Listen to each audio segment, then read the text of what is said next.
Stiamo per assistere ad una rievocazione della mietitura, della trebbiatura e della panificazione tradizionale.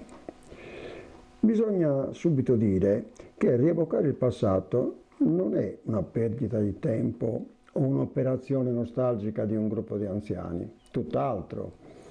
Quel passato è la nostra storia, esso ci rende consapevoli di ciò che eravamo e del percorso che abbiamo seguito per diventare quello che siamo.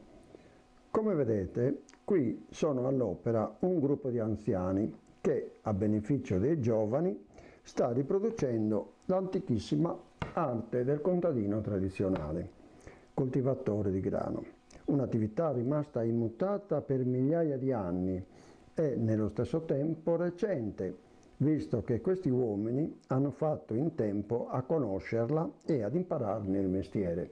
Con la mietitura iniziava l'ultima parte dell'attività annuale del contadino, che si concludeva con Sudriulonzu e con Sincunza.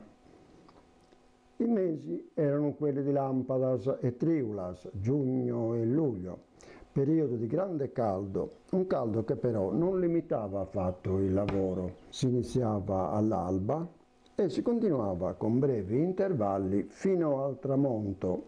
Non c'era tempo da perdere, bisognava sfruttare al massimo le ore della giornata, quelle fresche del primo mattino, ma anche quelle canicolari.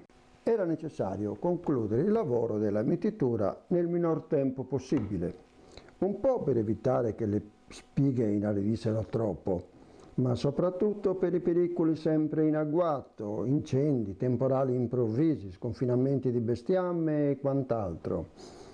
Si diceva Sudrigu e Sigulu guardistindomo, un modo di dire nato non per caso. L'esperienza insegna oggi, ma insegnava anche allora. Si mieteva con la falce, quando la spiga era pienamente matura.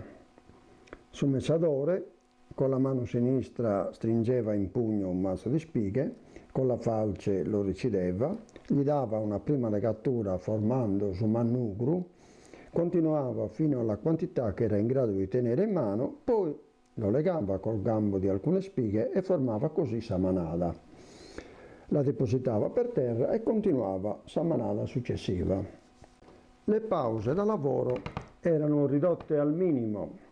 Ogni tanto ci si avvicinava a Sabertula e si prendeva Savraschera per bere un po' d'acqua che, come si può immaginare, proprio fresca non era. La calura estiva, però, asciugava terribilmente la bocca e anche l'acqua calda dava ristoro. Capitava che ci fosse nei dintorni una fontana e allora, quando necessario, si andava a rifornire Savraschera di acqua fresca, si fa per dire, diciamo meno calda.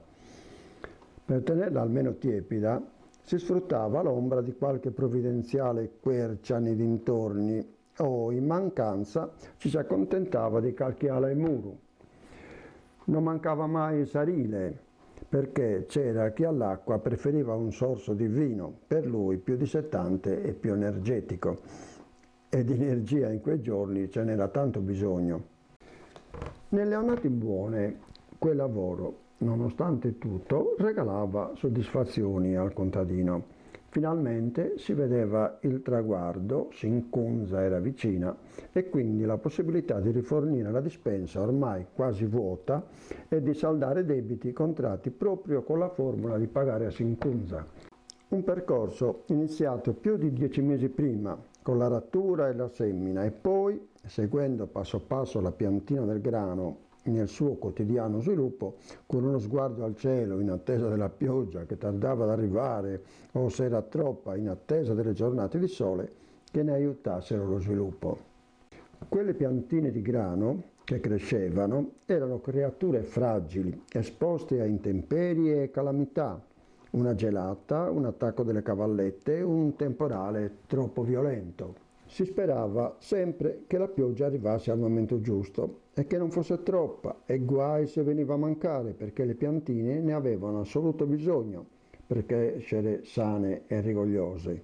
E bisognava stare attenti che non si ammalassero, che non prendesse il sopravvento la gramigna, che non ci fossero sconfinamenti di bestiame, Insomma, il contadino e con lui la famiglia vivevano nell'ansia quotidiana che il raccolto potesse essere in qualche modo danneggiato. Si usciva tutte le mattine, scrutando l'orizzonte e sperando in Sadieona. Del resto, in campagna bisognava andare anche nelle brutte giornate, perché si diceva Sadie è mala, si entra in campagna. Non c'era tempo da perdere e non si poteva pensare di uscire all'ultimo momento, in quanto spesso i terreni erano lontani ore di cammino, magari in Sulsurzesu o in Suemacumere. Su Messadore continuava per tutto il giorno a produrre manadas che poi univa insieme 10-12 alla volta, le legava e formava su Manigone. In tutto sanno tu esas in verano, forar de danno sempre forte e sano. Iscurta zicu tu ebra de corale, su un amico più de un carale. D'ogni cosizzo de venetti scurto, se navastizzo tutto. Finito su Messonzu, arrivava il momento di Sucarrugonzu con il trasporto del grano a Sarzola per la trebbiatura e a questo punto interveniva il carro a buoi. Carro e buoi, ambedue indispensabili per il contadino. Possederli significava poter produrre il necessario per vivere dignitosamente. Chi non li possedeva doveva accontentarsi di fare suzzoronaderi o di seminare in proprio chiedendo in prestito buoi e carro che gli costavano giornate di lavoro come corrispettivo per il padrone. Giornate di lavoro tolte ai propri campi con notevole incidenza sulla produzione annuale. Quando il carro arrivava sul campo, sul Manigones erano già stati riuniti insieme, messi l'uno accanto all'altro, a formare su Madrelzu, con lo scopo di agevolare e sveltire le operazioni di carico. Per l'occasione si usavano salgerdas de garrugare, che erano particolarmente alte e avevano lo scopo di permettere un carico maggiore e ridurre così i viaggi che duravano spesso ore e ore di cammino.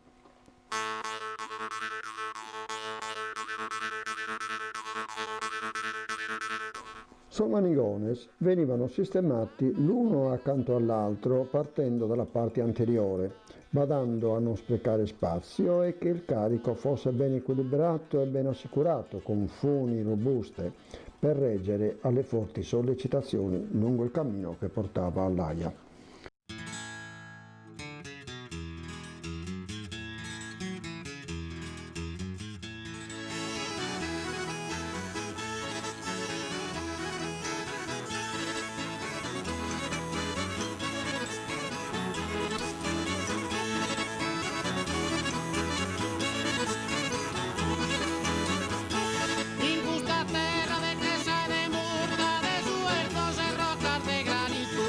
Cantigas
Completato il carico, iniziava un'altra importante operazione. Si andava a recuperare i buoi che erano stati tenuti al pascolo fino ad allora, li si aggiogava e subito dopo si procedeva ad agganciare il carro a Sugiuale, infilando Savunte in scala, e cioè il timone, in Sasusuggia, l'anello di cuoio al centro del gioco, e fissandolo poi con Sagraviga. A questo punto il carro era pronto per il lungo viaggio verso Sarzola. Le strade di campagna a quei tempi molto spesso erano sconnesse, disseminate di callancas e scameddos.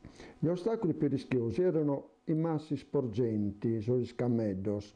Il carro, nel superarli, pendeva paurosamente da una parte per tornare poi pesantemente in equilibrio appena superato l'ostacolo. Non per nulla il carro era a ruote piene e cerchioni in ferro. I leggeri carri a raggi utilizzati altrove erano del tutto inadeguati, non in grado di reggere né agli imponenti e pesanti carichi né alle forti sollecitazioni stradali.